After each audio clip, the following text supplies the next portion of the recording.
Sabi natin buting share, darating ito sa mga babae. Sasabihin ng syaitan, huwag kang magsala. No? Iwasan mo yung mga bagay na haram, yung mga pinagbabawal. Tapos ang demonyo, hindi niya kayang mahatak yung babae. Dahil ang babae nagsasala talaga. Gumagawa ng kabutihan.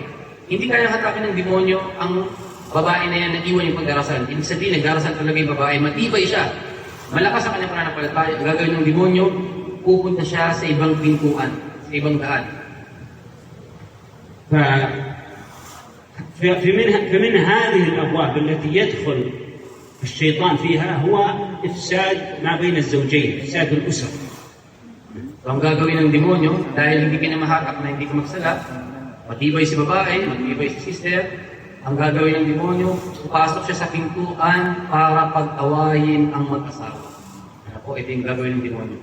ولذلك يعني الواجب على الرجل والمرأة المسلم والمسلم أنه إذا جاءه الشيطان يحرضه على زوجته أو المرأة إذا حرضها على زوجها أن تسد الباب عليه فتقول أعوذ بالله من الشيطان الرجيم والله سأحتسب سأغيظ الشيطان بطاعة زوجي وبالتودد معه وكذلك الرجل يقول والله سأغيظ الشيطان وأسامح زوجتي وأتودد لها وأتعاطف معها.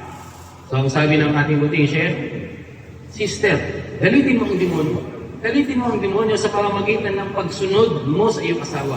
Dahil ang demonyo, ayaw ng demonyo na sumusunod si babae sa kanyang asawa na lalaki. Galitin mo siya, sunod ka sa iyong asawa at mahalin mo ang iyong asawa, maging malambing ka sa iyong asawa. Ganon din si lalaki. Galitin niya ang demonyo.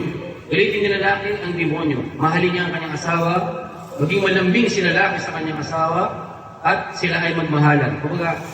Kapag magkaroon ng maliit na butas, isa na kagad ito. Magsabi ng a'udhu billahi minash shaitanir rajim.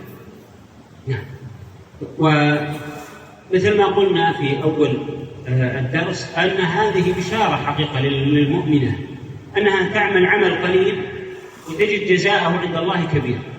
Tulad ng sinabi natin kanina, ito ay napakaliit na gawain lamang. Yung magandang balita para sa mga kababaihan na ito.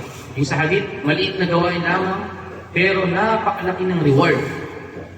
فإذا مع التكاليف التي على الرجال المسلمين أشد من التكاليف التي على النساء المسلمات.